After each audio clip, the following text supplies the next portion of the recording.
नमस्कार दोस्तों, आज मैं आपको सुनाऊंगा स्वर्ग नरक सब अपने हाथ में ही है, एक प्रेरक कहानी। एक बार की बात है, एक बुजुर्ग महिला की मृत्यु हो गई। यमराज आए और बोले, आपने अच्छे कर्म किए हैं, इसलिए हम आपको स्वर्ग सीधे प्रभु के धाम चलेंगे। बुजुर्ग महिला खुश हो गई और बोली, धन्यवाद, पर मेरी आपसे एक विनती है। मैंने यहाँ धरती पर सबसे स्वर्ग नरक के बारे में सुना बहुत है। मैं एक बार इन दोनों जगहों को देखना चाहती हूँ। यमराज बोले, तुम्हारे अच्छे कर्म हैं, इसलिए मैं तुम्हारी ये इच्छा पूरी करता हूँ। चलो, हम स्वर्ग और नरक के रास्ते से होते हुए प्रभु के धाम चलेंगे। दोनों चल पड़े। सबसे पहले नरक आया।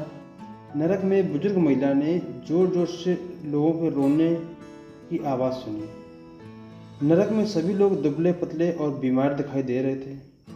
महिला ने एक आदमी से पूछा, यहाँ आप सब लोगों की ऐसी हालत क्यों है? आदमी बोला, तो और कैसी हालत होगी? मरने के बाद जब से यहाँ आए हैं, हमने एक दिन भी खाना नहीं खाया। भूख से हमारी आत्माएं तड़प रही हैं। बुजुर्ग महिला की नज़र एक विशाल पतीले पर पड़ी, जो कि लोगों के कद से करीब 300 फीट ऊंचा था। उस पतीले के ऊपर एक विशाल चम्मच लटका हुआ था। उस पतीले में से बहुत ही शानदार खुशबू आ रही थी। बुजुर्ग महिला ने उस आदमी से पूछा, इस पतीले में क्या है?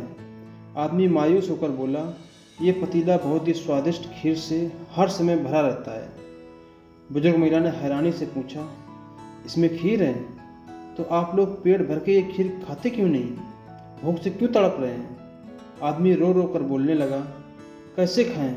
ये पतीला 300 फीट ऊंचा है, इसमें से कोई भी उस पतीले तक नहीं पहुंच पाता है।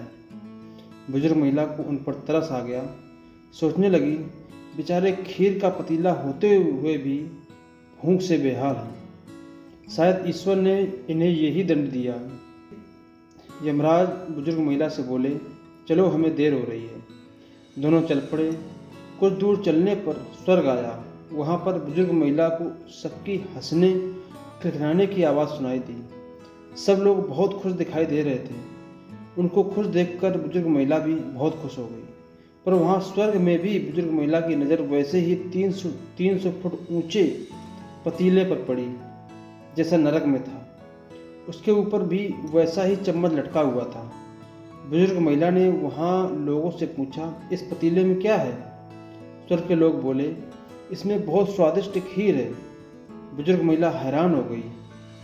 उनसे बोली, पर यह पतीला तो 300 फीट ऊंचा है, आप लोग तो इस तक पहुंच ही नहीं पाते होंगे। उस हिसाब से तो आप लोगों को खाना मिलता ही नहीं होगा।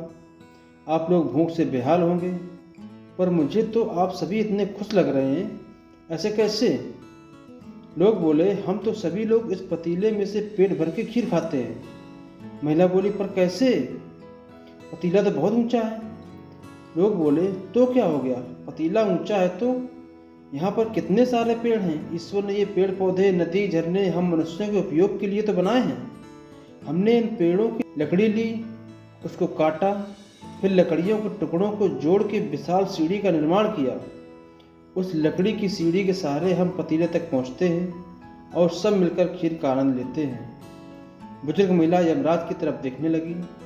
यमराज मुस्कुराए, बोले, ईश्वर ने स्वर्ग और नरक मनुष्यों के हाथ में ही सौंप रखा है।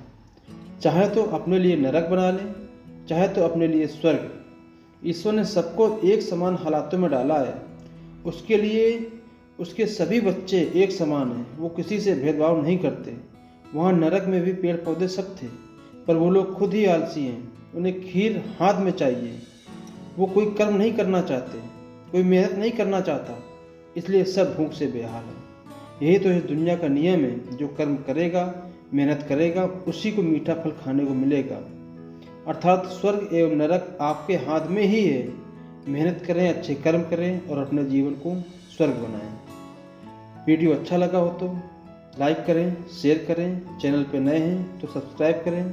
धन्यवाद।